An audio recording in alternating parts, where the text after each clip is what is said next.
Look at this. Look at this. People actually believe that there is a car floating around out in space. Well, I think it looks so ridiculous and impossible. And you can tell it's real because it looks so fake, honestly. Like, we'd have way better CGI if it was fake. This is live on the air, okay? I'm going to zoom in on the Earth in Photoshop. You see the Earth? Okay, I'm going to go to Image, Adjust, Levels, and I'm going to bring the levels up. Uh-oh. What is that? Why is there a square box around the Earth?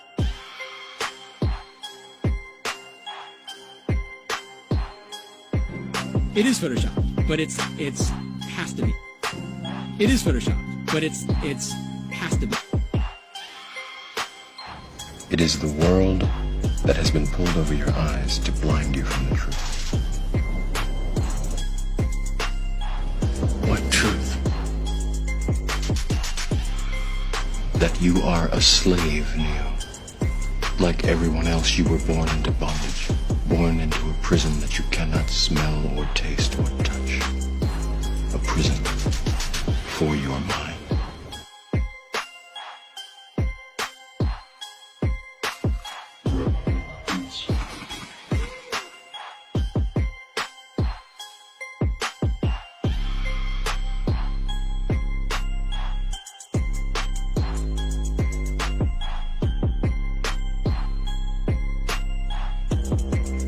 So let's use this model of the Earth. And let's enlist the help of a friend, Taxi. You might know her. Next segment, I'm going to show you how NASA grabs objects in 3D space, rotates them around, manipulates them. They can do this with water, with cloth, anything. And the cool thing about it is we can take what they're doing, what they're seeing with their contact virtual reality augmented lenses and put that on a separate video layer live.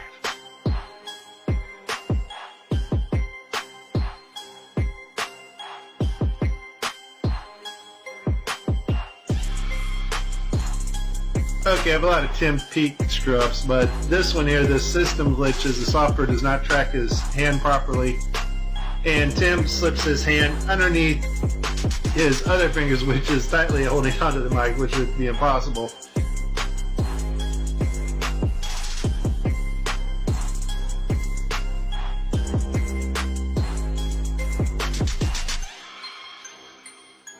You can tell it's real because it looks so fake, honestly. Like, we'd have way better CGI if it was fake.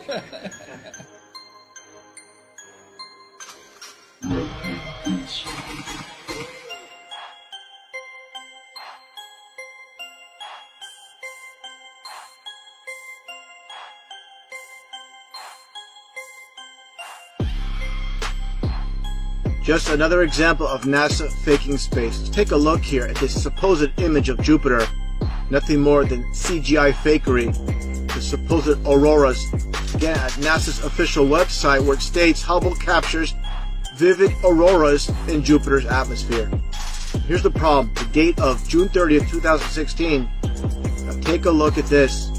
Another so-called official image of Jupiter. This one's from back in 2014. You see the problem here? Now let's take a closer look at the supposed two images provided from NASA of Jupiter. All the clouds are in the same exact position. Here's a side-by-side. People can't see what's taking place here with NASA. Nothing more than fakery. I mean, give me a break. This is a complete insult if you have a brain in your head.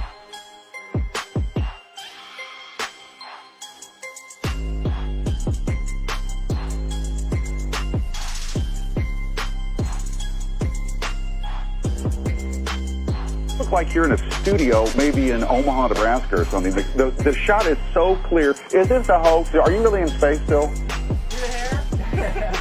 I don't know. We're going to have to do something for you.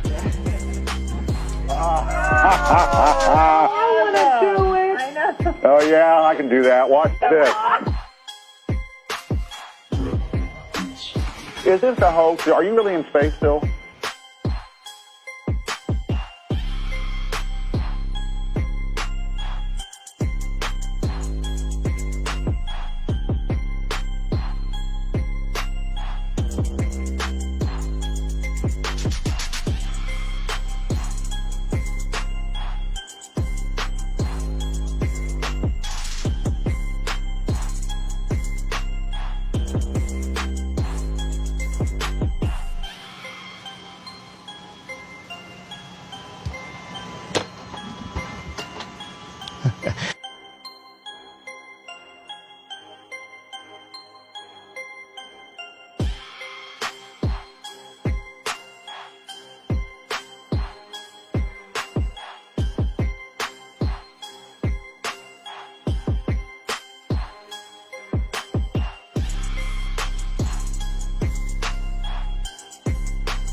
a somersault right now?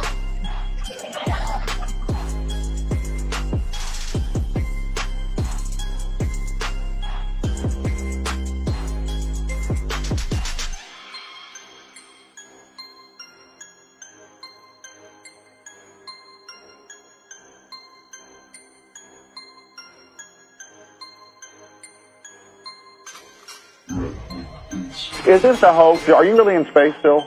See the hair? See the hair? And they just start making stuff up. Yeah. Like that Neil Armstrong guy. Have you seen him on the talk shows? Neil Armstrong, you mean the first man to walk on the moon? Talk about a fish story. Yeah. Man, and they're buying it. Oh, yeah.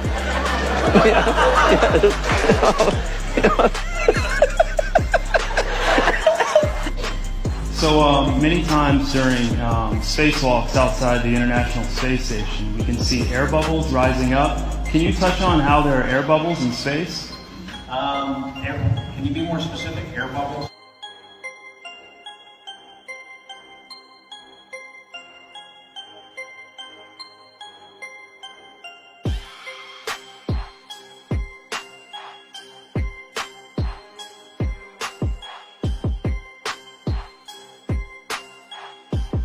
So yeah, like a lot of times during the footage, the NASA footage, you can see bubbles coming up out of the helmets or kind of from underneath you.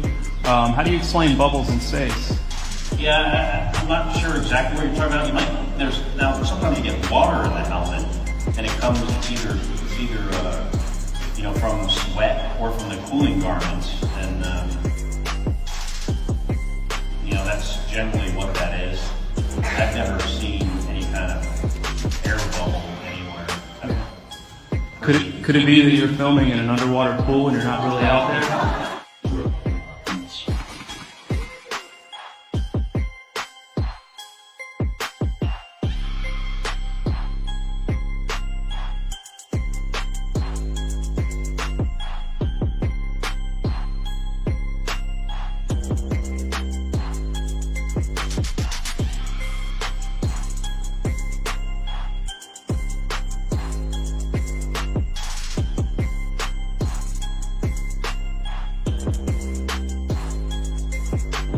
Let me tell you why you're here. You're here because you know something. What you know you can't explain, but you feel it.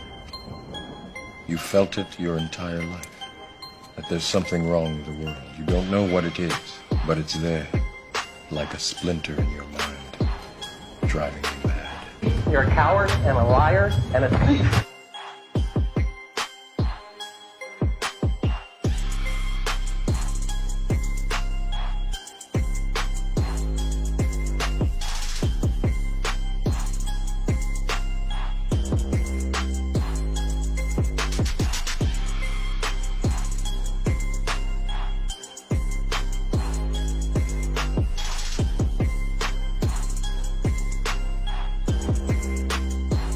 In 1986, the Shuttle Challenger exploded about 74 seconds after takeoff, killing all 7 astronauts inside. Or did it?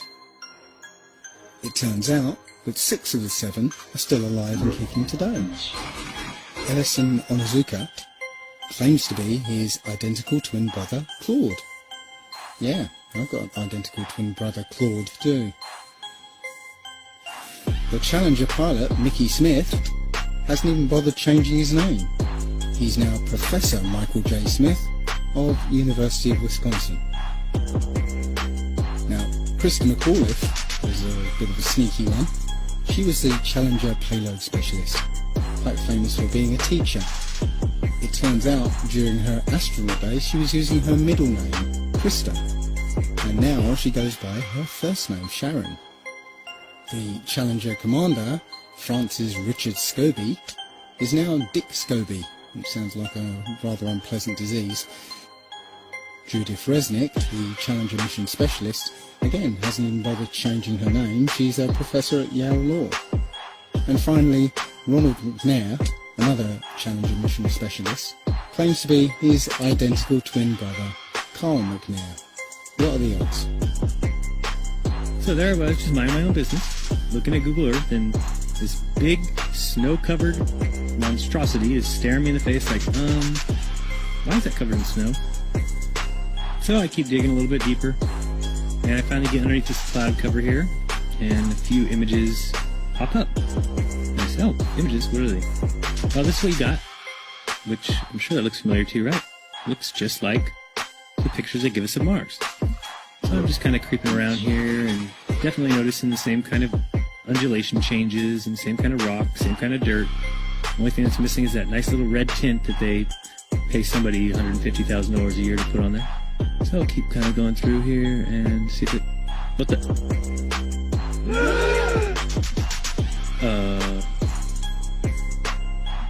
Yeah. So, I got another truck. Oh yeah, it says NASA. What's that say? Mars Project? I think I found out where Mars is, guys. At some point in the future, we're going to look back and say, how did we do it without space? The kinds of technologies that we're testing out on Space Station are definitely helping us with our goals of going beyond low Earth orbit. Early in the next decade, a set of crewed flights will test and prove the systems required for exploration beyond low Earth orbit.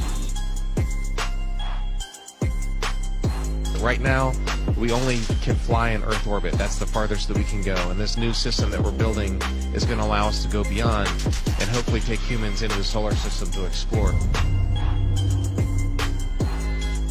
As we get further away from Earth, we'll pass through the Van Allen belts, an area of dangerous radiation. We must solve these challenges before we send people through this region of space.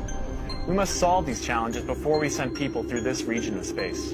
There's a small problem with going to the moon, and inch by inch, NASA is leaking out that they know that there's a problem there.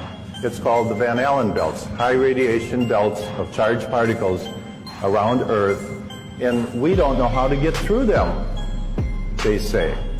Well, isn't that interesting, because there sure didn't seem to be a problem back in 1969. The moon landing stopped in 1972 and we haven't been back. We haven't been beyond the Van Allen belts. NASA admitted that it had lost the original footage of man's first steps on the moon. Go to YouTube and watch A Funny Thing Happened on the Way to the Moon. It contains newly discovered evidence, which is part of the missing tapes, of outtakes from the first mission to the moon, of them falsifying a shot of being halfway to the moon. For NASA to come out and say that all the tapes are erased, I mean, it's incredible. Geraldo, this isn't just one tape. This is rooms of tape labeled Apollo 11 moon landing. Someone had to physically go and erase it. It's very challenging to try to prove we landed on the moon, and it shouldn't be challenging. The tape should be there. There should be plenty of evidence. I mean, it's proof right there. This is an official NASA photo of the first Apollo 11 lunar module landing on the moon. I mean, it's right there. This is proof, man. It's the picture's right there. It's landing on the moon. But the only problem I have with this picture is that it's taken from the moon.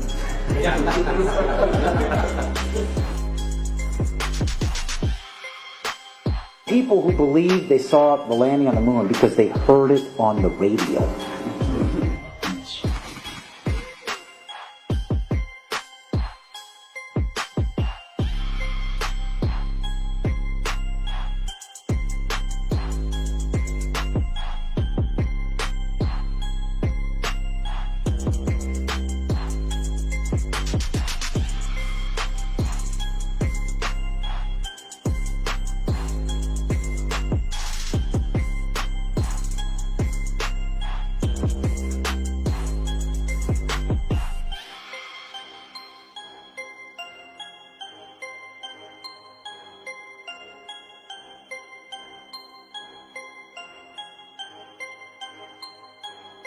Here's a picture of the INSAT actually being deployed from the spacecraft. Did you see it in the background? There was a guy in the background, man. I'm not kidding you. You can't deny that that's someone in the background. There's a guy moving in the background.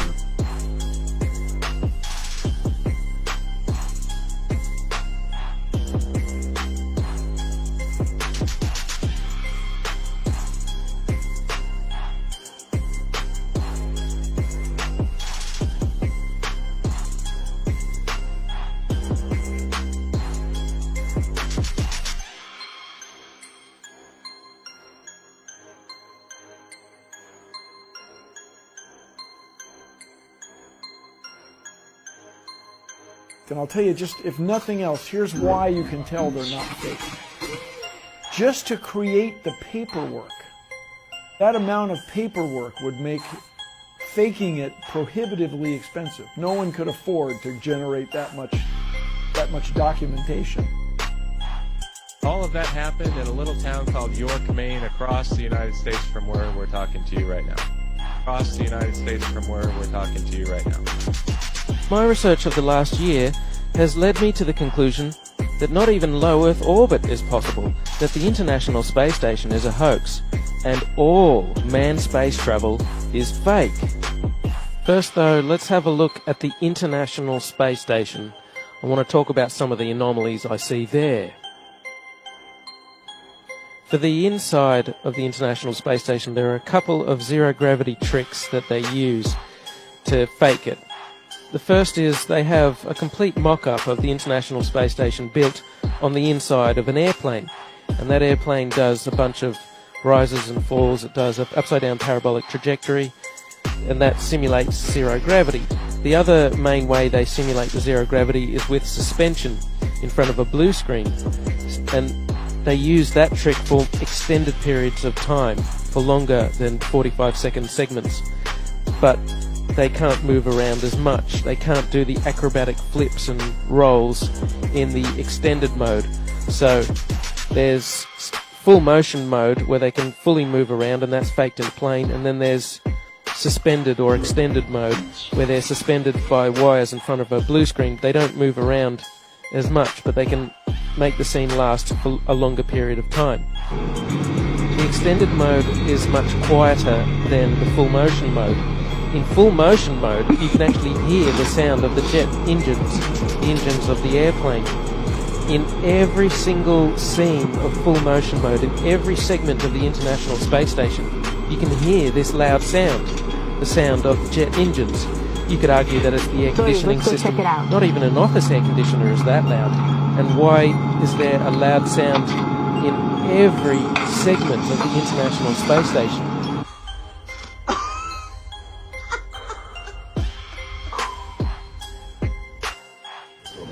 Mr. Armstrong, Bart Sibrel, ABC Digital. Wanted to give you the opportunity to swear on the Bible that you walked on the moon. Will you put your left hand on the Bible and swear to God that you walked on the moon? You have $5,000 cash. You can give it to charity if you swear on the Bible that you walked on the moon. I have the tape. That'd be fine. Why don't you swear to... Why not? Why won't you do it?